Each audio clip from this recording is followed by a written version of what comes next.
चलो शुरू करें। मैं आशीष राज पुरोहित, वर्तमान में मैं राजकीय उच्च माध्यमिक विद्यालय फतेहगढ़ में लैब असिस्टेंट की पोस्ट पे कार्यरत हूँ।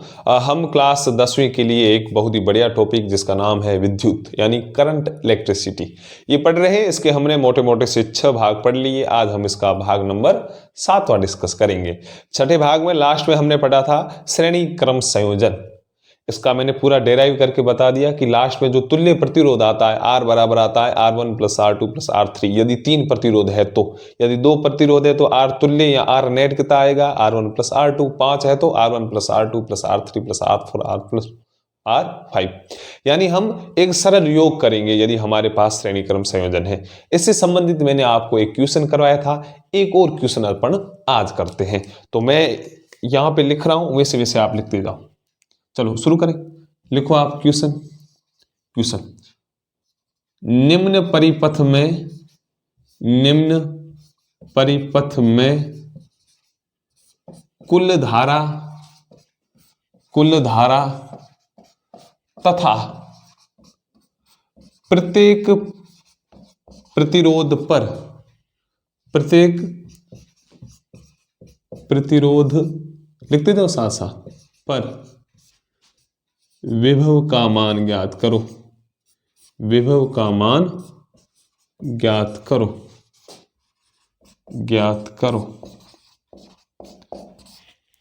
चल मैं परिपथ बढ़ा रहा हूं।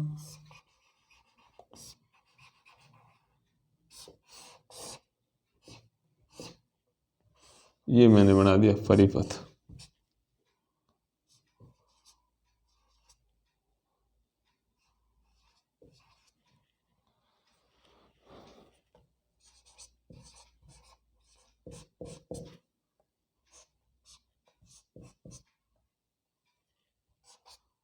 ये परिपथ आप बढ़ा दो।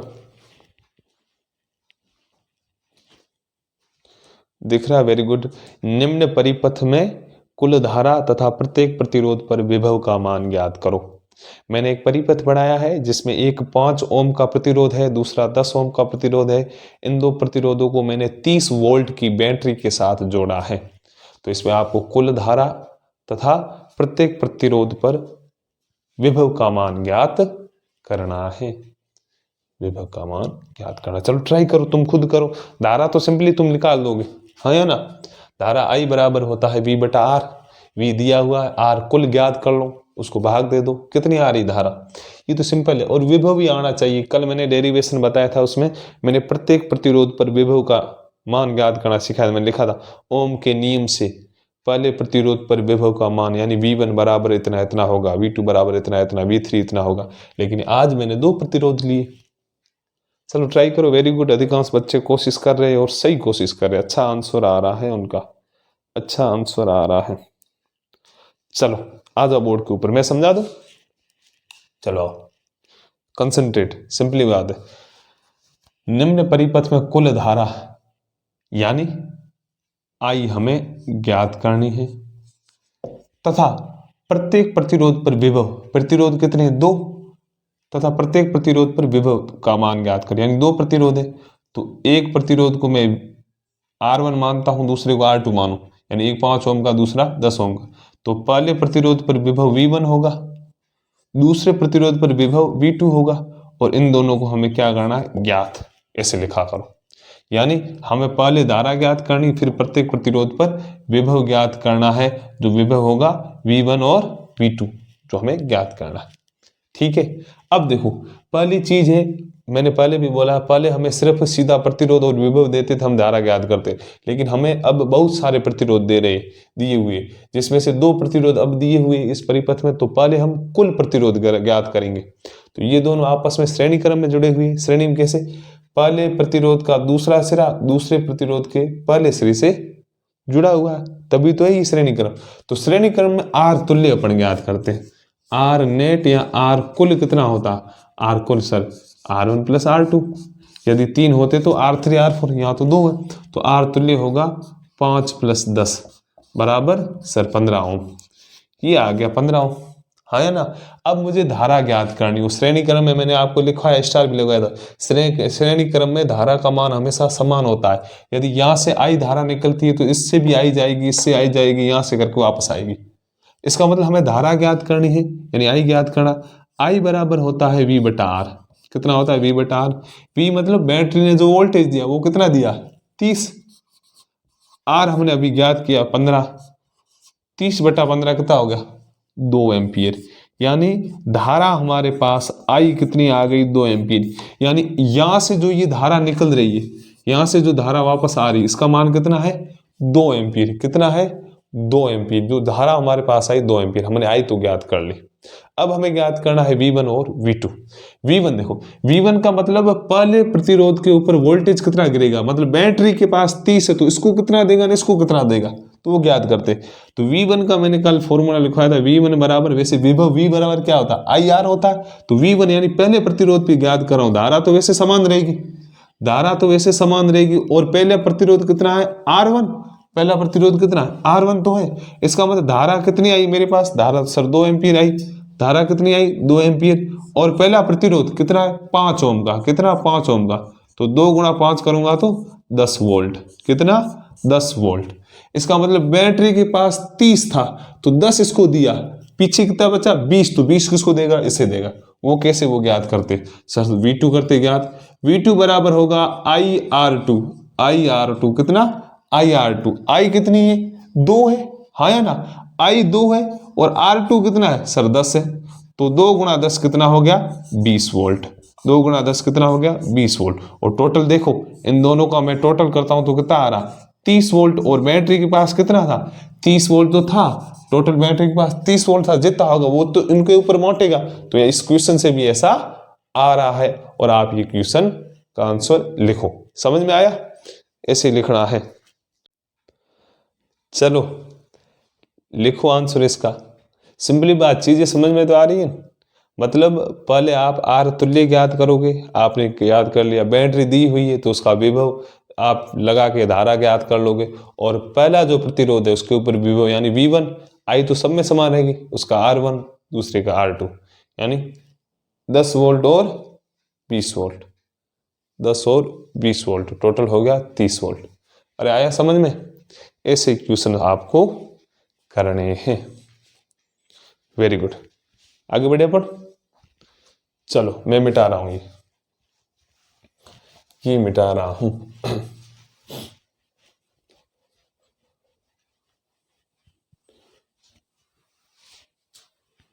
चलो, कल हमने पढ़ा था श्रेणी क्रम संयोजन। आज आप बड़ा सा हेडिंग डाल दो, समांतर क्रम संयोजन। बड़ा सा हेडिंग डाल दो, समांतर क्रम संयोजन। समांतर क्रम संयोजन, ये है सेकंड हेडिंग। कल हमने श्रेणी पढ़ा, आज आप समानांतर क्रम संयोजन का हेडिंग डालो। और मैं कुछ चीजें लिखवा रहा हूं वो आप लिखो, जो मैं लिखवा रहा हूं वो आप लिखो। चलो इसमें लिखो, आप लिखना शुरू करो। पहले थ्योरी लिखो, फिर बाद में मैं चीजें समझाऊंगा। चलो लिखना शुरू करो, रेस करके लिखो। इस संयोजन में सभी प्रतिरोध, वापस रिपीट कर रहा हूं, इस संयोजन में सभी प्रतिरोध तारों के पहले सिरे, सभी प्रतिरोध तारों के पहले सिरे एक बिंदु C पर यानी कैपिटल C पर एवं दूसरे सिरे बिंदु D पर जोड़ने से जो संयोजन प्राप्त होता है उसे समांतर क्रम संयोजन कहते हैं। लिख लिया यहां तक? आप लिखो या, यानी मैं दूसरी परिभाषा लिखा रहा हूं, या करके लिखो। सभी प्रतिरोधों का पहला सिरा एक साथ तथा दूसरा सिरा एक साथ जुड़ा हुआ हो तो इस संयोजन को समांतर क्रम संयोजन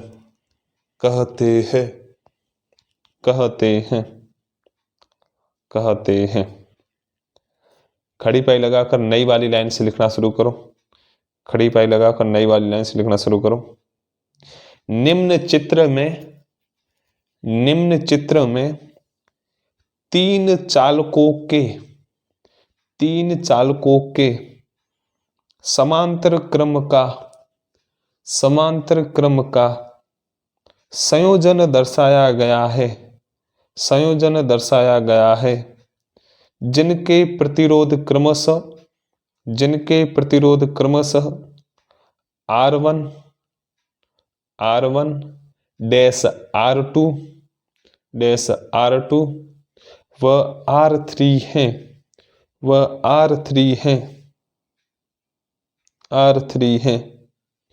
खड़ी पाई लगाकर नई वाली लाइन से लिखना शुरू करो और तारा लगा दो। समांतर क्रम संयोजन में सभी प्रतिरोधों के समांतर क्रम संयोजन में सभी प्रतिरोधों के मध्य विभवांतर कोष्टक में लिखो V, कैपिटल V लिखना है कोष्टक में। मध्य विभवांतर कोष्टक में लिखना है कैपिटल V एक समान होता है परंतु धारा का मान अलग अलग होता है। खड़ी पाई लगाकर नीचे वाली लाइन में लिखो। R1, R2 व R3 में प्रवाहित धाराएं क्रमशः I1, I2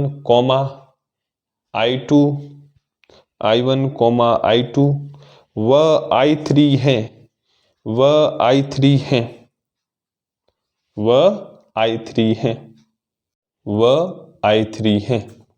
अब जो मैंने आपको थ्योरी लिखवाई है इसको एक बार जल्दी आप पढ़ लो, फिर मैं चित्र की सहायता से समझा रहा हूं। चलो भाई जल्दी पढ़ो। वेरी गुड, पढ़ो। पहले आप पढ़ लो फिर मैं इस थ्योरी को समझा रहा हूं।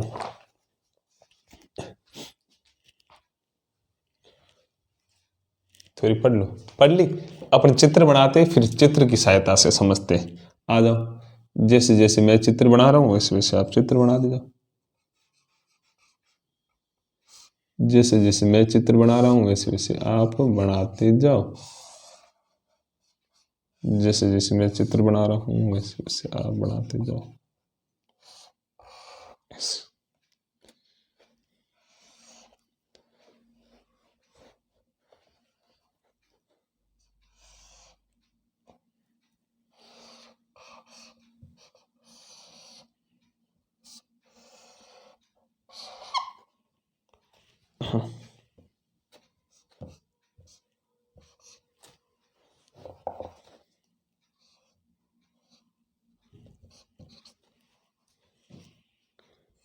दिख तो रहा है सबको? वेरी गुड, बनाते जाओ।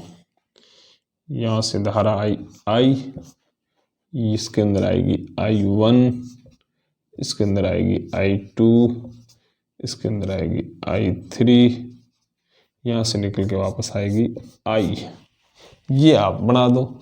ये वाला पॉइंट है, इसको मैं नाम दे रहा हूं C और इस वाले पॉइंट को नाम दे रहा हूं D। ये आप बढ़ाओ फिर हम समझते हैं।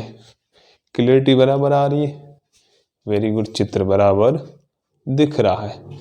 R1 R2 व R3, R1 R2 व R3, तीसरा नंबर है वो R3 लिखा हुआ, ठीक है। R1 में धारा I1 है, R2 में I2 है, उसमें I3। चलो बढ़ाते जाओ।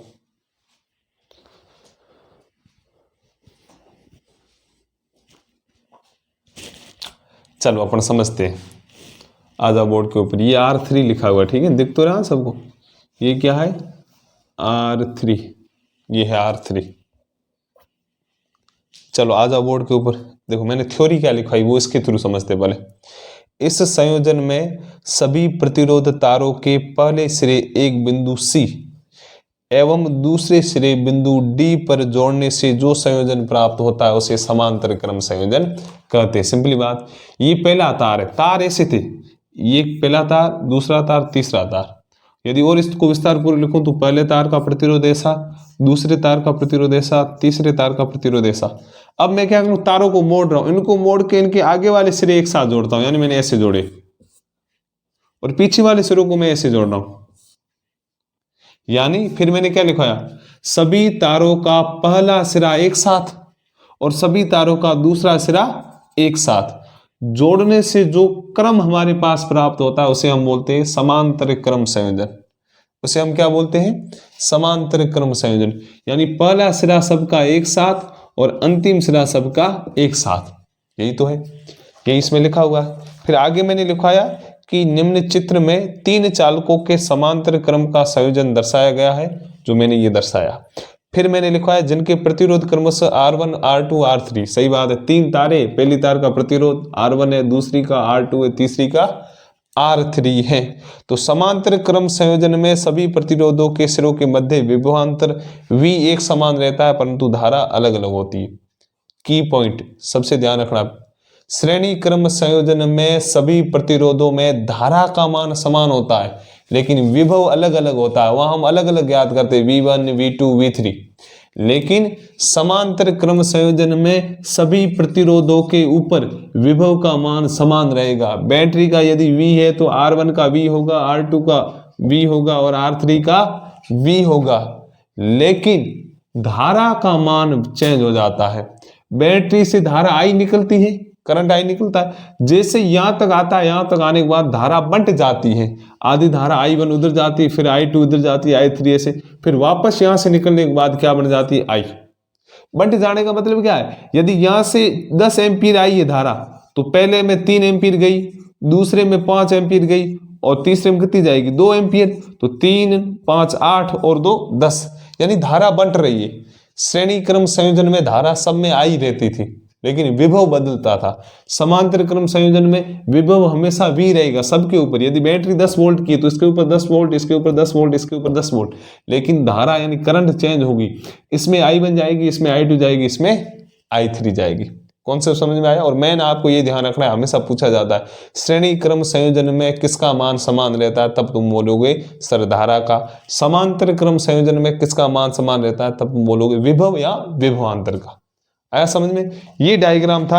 अब मैं इसको डेराइव कर रहा हूं। डेराइव का मतलब कल हमने श्रेणी क्रम संयोजन में जो तुल्य प्रतिरोध डेराइव करके निकाला वो आया था R1 plus R2 plus R3, है ना।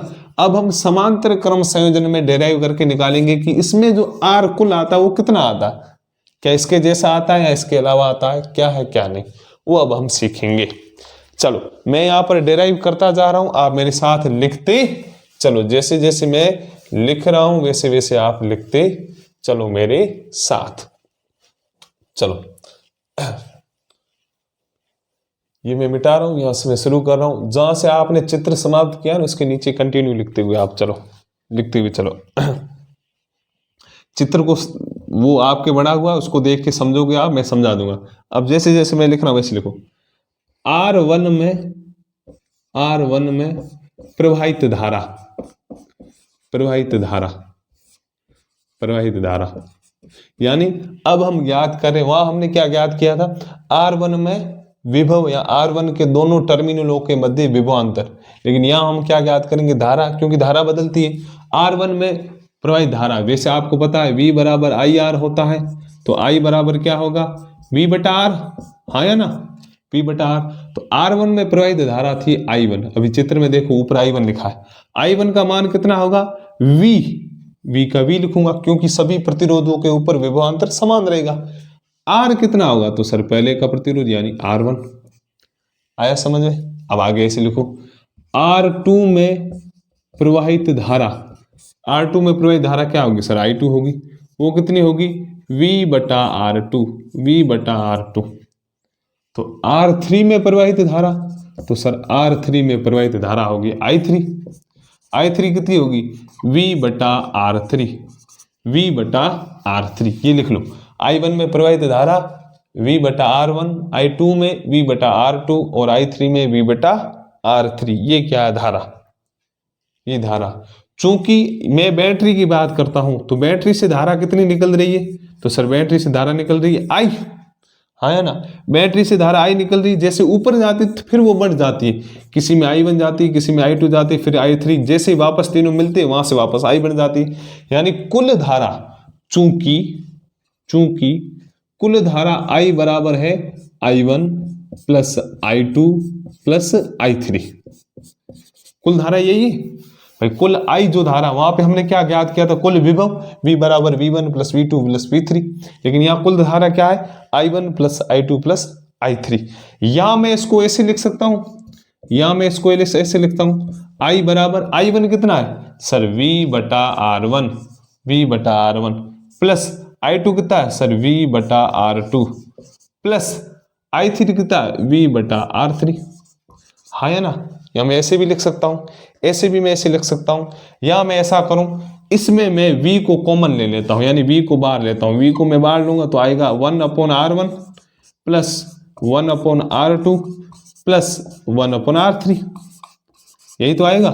इसको आप लिख लो, फिर मैं थोड़ा और आगे बढ़ रहा हूं, यहां तक लिख लो, V बटा R1 प्लस V बटा R2 प्लस V बटा R3। फिर मैंने V को लिया कॉमन लेने के बाद पीछे मेरे पास बचा 1/R1 plus 1/R2 plus 1/R3, ये लिख लिया। चलो आगे आते हैं अपन, चलो आगे बढ़ते हैं अपन।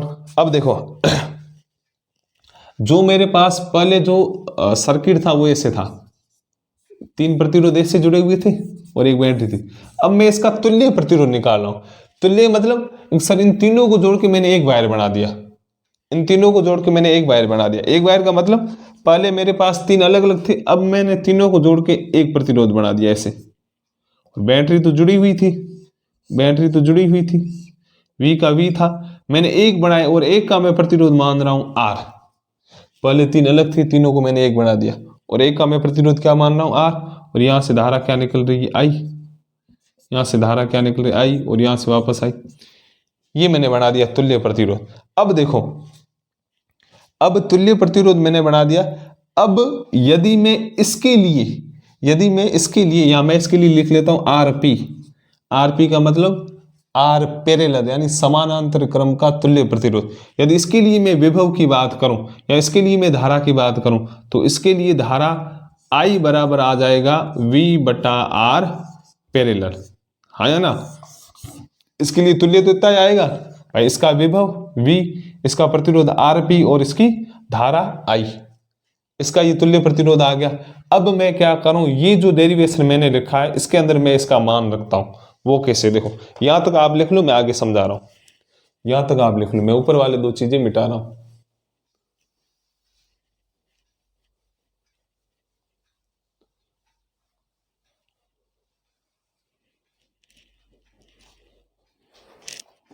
देखो मेरे पास ये क्या है, इसको मैं ऊपर लिख रहा हूं ऐसे, ये वाला मेरे पास I बराबर आया V गुणा 1/R1 plus 1/R2 plus 1/R3। ये आयो या ना, ये तो आयो पकड़ो। हमें मैं I को तो ज्ञात किया V बटा R पैरेलल, यानी मैं I की जगह मैं लिख सकता हूं V बटा RP बराबर V का V मैंने लिखा गुणा 1/R1 plus 1/R2 plus 1/R3। R3, यही तो होगा। अब मैं यदि इसको और आगे सोल्व करूं, हमें क्या चाहिए, समानांतर क्रम का तुल्य प्रतिरोध तो चाहिए हमें, समानांतर क्रम का जो तुल्य प्रतिरोध होगा वही तो चाहिए हमें। अब देखो हमें क्या चाहिए, Rp चाहिए, तो मैं इसको नीचे ले जा रहा हूं, वज्र गुणा कर रहा हूं, यानी 1/Rp बराबर V का V था, उस V को मैं नीचे लाया, गुणा हो जाएगा 1/R1 plus 1/R2 plus 1/R3। V से V गया तो पीछे बचेगा 1/Rp बराबर 1/R1 plus 1/R2 plus 1/R3, यानी समानांतर क्रम का जो तुल्य प्रतिरोध है वो इतना आता है। यही आपको ध्यान रखना है, समानांतर क्रम का जो तुल्य प्रतिरोध है वो इतना आता है, और यही आपको ध्यान रखना है, यही ध्यान रखना है। वहां पे क्या आया था, श्रेणी क्रम में आया था R1 plus R2 plus R3, लेकिन यहाँ क्या आ रहा है, 1/Rp बराबर 1/R1 plus 1/R3, R2 plus 1/R3, ये लिखो आप। और ये लास्ट में यही ध्यान रखना आपको, लास्ट में यही ध्यान रखना है। श्रेणी क्रम संयोजन में धारा का मान समान रहता है, लेकिन समानांतर क्रम संयोजन में विभव का मान समान रहता है, लेकिन धारा बदलती रहती है, लेकिन धारा बदलती रहती है। चलो लिख लिया ये। अब हम समानांतर क्रम संयोजन से संबंधित एक प्रश्न करते हैं, एक क्वेश्चन करते हैं अपन। जैसे हमने श्रेणी क्रम संयोजन से संबंधित प्रश्न किए थे, वैसे हम समांतर क्रम संयोजन से संबंधित प्रश्न कर रहे हैं, प्रश्न कर रहे हैं। चलो मैं यहाँ पे एक डायग्राम बना रहा हूं, वो आप बना दो, फिर अपन सोल्व करते हैं। चलो एक क्वेश्चन दिया हुआ वही करते हैं अपन, एक क्वेश्चन दिया हुआ बढ़िया दिया हुआ वही करते हैं अपन। देखो आप, एक विद्युत परिपथ में, लिखो एक विद्युत परिपथ में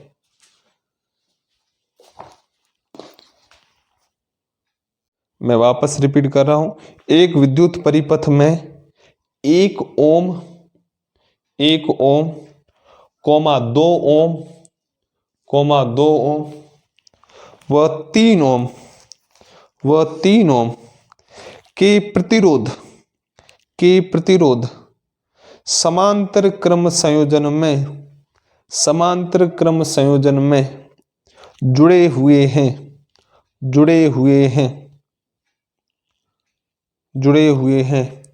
यदि संयोजन को 6 वोल्ट बैटरी से जोड़ दिया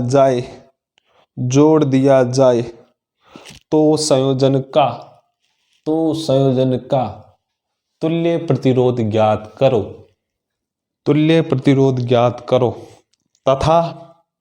तथा परिपथ में कुल धारा का मान ज्ञात करो। आंसर निकालो इसका, ट्राई करो, कोशिश करने वालों की हार नहीं होती, ट्राई करो।